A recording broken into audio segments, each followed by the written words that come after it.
ഇന്ന് ഈ ബലിവേദിയിൽ നിന്ന് ഞാൻ നിങ്ങളോട് സംസാരിക്കുമ്പോൾ എൻ്റെ ഹൃദയത്തുടിപ്പിൻ്റെ താളത്തിനൊപ്പം തുടിക്കുന്ന മറ്റൊരു ഹൃദയമുണ്ട്. അത് എൻ്റെ മമ്മിയുടേതാണ്.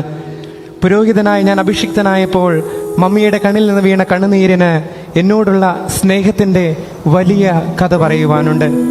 ഒരു പുരോഹിതനായി അഭിമാനത്തോടെ നിങ്ങൾക്ക് മുൻപിൽ എനിക്ക് നിൽക്കുവാൻ കഴിയുന്നുണ്ടെങ്കിൽ അതിന് കാരണം അതിരാവിലെ എഴുന്നേറ്റ് മണിക്കൂറുകൾ വീട്ടിലെ കൊച്ചു രൂപക്കൂടിന് മുൻപിൽ മമ്മി ഇരുന്നത് കൊണ്ടാണ്.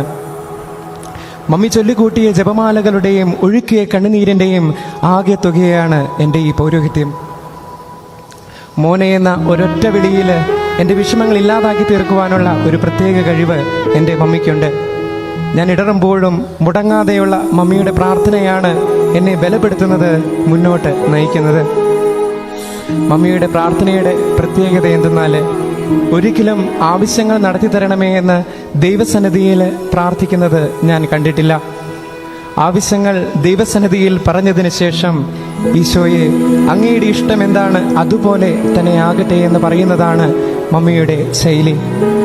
അതുകൊണ്ട് തന്നെ എൻ്റെ മകനെ ഒരു അച്ഛനാക്കണമേ എന്ന് മമ്മി പ്രാർത്ഥിക്കുന്നത് ഞാൻ കേട്ടിട്ടില്ല. ദൈവഹിതം എന്താണോ അത് എൻ്റെ മകനിൽ സംഭവിക്കട്ടെ എന്നാണ് ഇന്നലെ വരെ മമ്മി പ്രാർത്ഥിച്ചതെന്ന് എനിക്ക് ഉറപ്പുണ്ട്. മമ്മി, ഇന്നു മുതൽ മമ്മിക്ക് പ്രാർത്ഥിക്കാം, എൻ്റെ മകനെ ഒരു നല്ല പുരോഹിതനാക്കി വിശുദ്ധിയിൽ വളർത്തണമേ.